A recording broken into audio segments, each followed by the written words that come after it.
Madame, Monsieur, bonsoir. Merci d'être au rendez-vous de cet icône soir. L'amicale des femmes du ministère en charge des Finances a renouvelé son bureau exécutif lors d'une assemblée générale élective tenue le vendredi 14 février à la Direction générale des impôts. À l'issue du scrutin, Akoto Kri Vicencia a été élue présidente pour un mandat de 2 ans. Salomon Yansonou pour le compte rendu.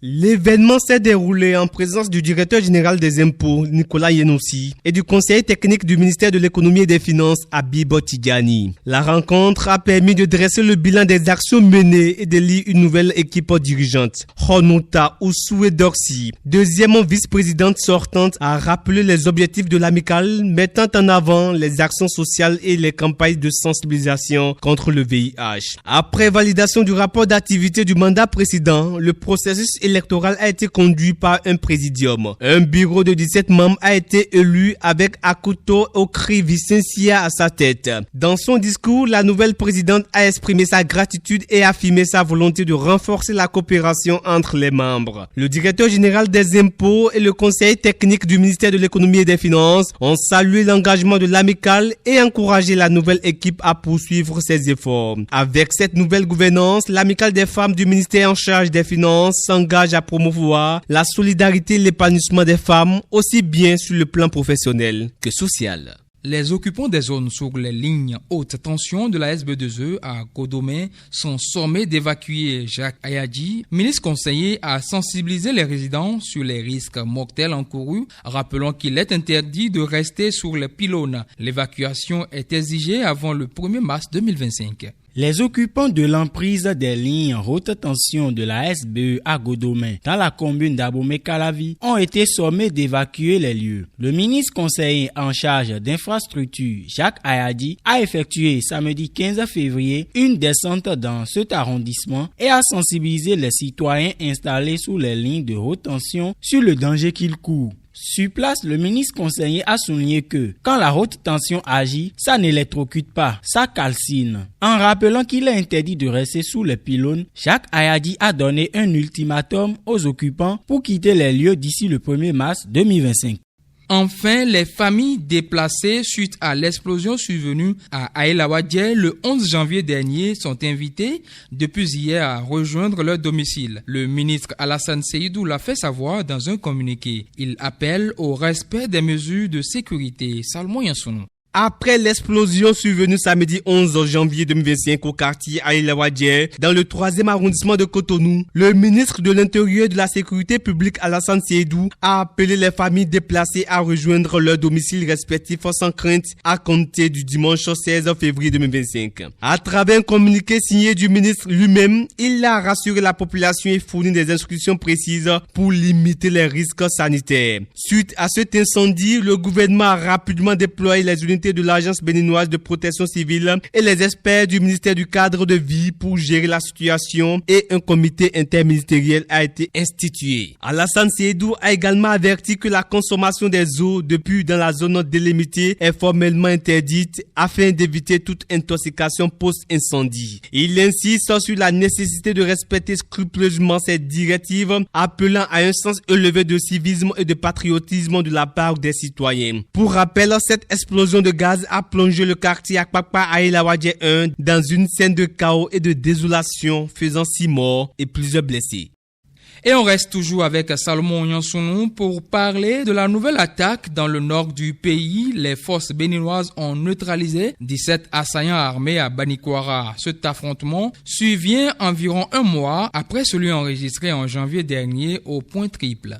17 assaillants armés non identifiés ont été neutralisés par les forces de défense et de sécurité béninoises le samedi 15 février 2025 à Banikwara dans le département de la Libori. Une nouvelle performance de nos vaillants soldats dans le cadre de la lutte contre l'invasion terroriste. Selon les informations, l'attaque a donné lieu à d'intenses échanges de tirs obligeant l'armée béninoise à renforcer immédiatement sa position dans la zone ciblée. Pour l'instant, aucune information officielle n'a été donnée du côté de la hiérarchie militaire béninoise sur cette attaque. Cet affront survient environ 1 mois après celui enregistré en janvier dernier au Point Triple, au nord du pays.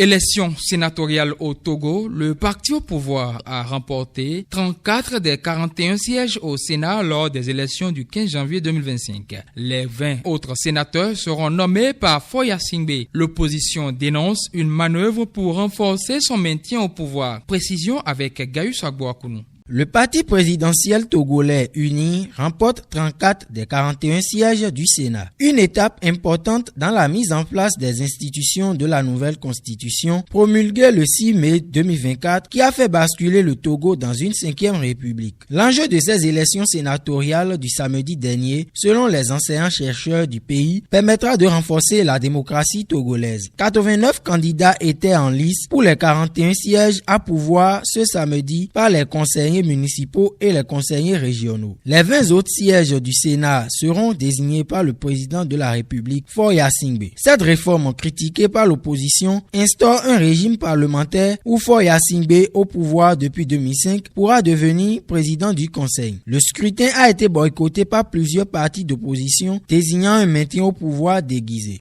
Présidence de la commission de l'UA, Mahmoud Ali Youssouf est élu président de la commission avec 33 voix sur 49, succédant à Moussa Faki pour un mandat de 4 ans. L'élection a eu lieu samedi dernier lors du sommet annuel des chefs d'État de l'organisation continentale à Addis Abeba. Elvis Tchakwe. Le ministre des Affaires étrangères de Djibouti, Mahmoud Ali Youssouf, est élu ce samedi 15 février 2025 président de la Commission de l'Union africaine après 7 tours de vote. À 59 ans, il a remporté 33 voix sur 49, succédant ainsi au Tchadien Moussa Faki, qui ne pouvait se représenter après 2 mandats. Ce diplomate expérimenté, en poste depuis 20 ans à la tête de la diplomatie djiboutienne, représente désormais l'institution panafricaine pour les 4 prochaines années. Le vote a été marqué par l'absence de 6 pays membres, dont le Mali, le Niger, le Burkina Faso et le Gabon en raison de crises politiques internes. Ce nouveau leadership marque un tournant stratégique pour l'Union africaine avec Youssouf destiné à devenir la voix et le visage de l'organisation panafricaine. Au Niger, les assises nationales ouvrent un chapitre décisif de transition. C'est une chance historique de reconstruire, redéfinir et reconquérir la souveraineté du pays. L'avenir du Niger se joue du 15 au 19 février à Niamey. Dans cet élément, Kamo Adillon nous fait un point sur les enjeux et les attentes des populations concernant ces assises. Les assises nationales ouvertes le 15 février à Niamey constituent une étape déterminante pour l'avenir du Niger. Cette rencontre, qui réunit plus de 700 délégués et participants issus de diverses couches socio-professionnelles, vise à définir la durée de la transition et à adopter une charte censée régir cette période transitoire. Ces assises interviennent après le coup d'État du 26 juillet 2023 qui a renversé le président Mohamed Bazoum. Depuis, le Conseil national pour la sauvegarde de la patrie, CNSP, dirige le pays et cherche à poser les bases d'un nouvel ordre politique. Le général Abdourahmane Tiani, président du CNSP, a insisté sur l'importance de cette rencontre, justifiant son retard par les défis rencontrés depuis la prise du pouvoir, notamment les sanctions internationales et les pressions extérieures. Les travaux devront déboucher sur l'élaboration d'un avant-projet de la charte de la transition qui sera soumis au président du CNSP. Ce test sera crucial pour définir les règles du jeu politique jusqu'au retour à l'ordre constitutionnel. Mais au-delà de cette charte, les débats s'annoncent intenses sur plusieurs sujets brûlants, notamment la souveraineté nationale, la refondation de la République et la consolidation de l'indépendance du Niger. L'un des enjeux majeurs de ces assises reste la sécurité. Le Niger, confronté aux menaces terroristes au Sahel, cherche à renforcer sa posture militaire et à s'assurer du soutien de ses partenaires stratégiques. Dans ce contexte, la participation aux assises des représentants du Burkina et du Mali, membres de l'Alliance des États du Sahel, confirme la volonté d'un rapprochement régional pour faire face aux défis sécuritaires communs. Le président du CNSP a d'ailleurs lancé un appel aux combattants armés de la région à déposer les armes, insistant sur la nécessité de reconstruire plutôt que de détruire. Cette déclaration traduit une prise de position forte en faveur d'une stabilisation du pays par une approche nationale et concertée. Les assises ont également été marquées par un réquisitoire sévère contre la classe politique traditionnelle. Le gouverneur de Niamey, le général Assouman Abdou Harouna, n'a pas mâché ses mots en dénonçant la mauvaise gouvernance des 35 dernières années. Il a fustigé la corruption, le clientélisme, le népotisme et la mauvaise gestion des ressources nationales, autant de pratiques qui, selon lui, ont fragilisé le pays et justifié l'intervention militaire. Cette critique largement applaudie révèle une aspiration populaire à un profond changement. La transition se veut donc un moment de rupture avec les anciennes pratiques politiques et un effort pour refonder l'État sur des bases plus solides et plus justes.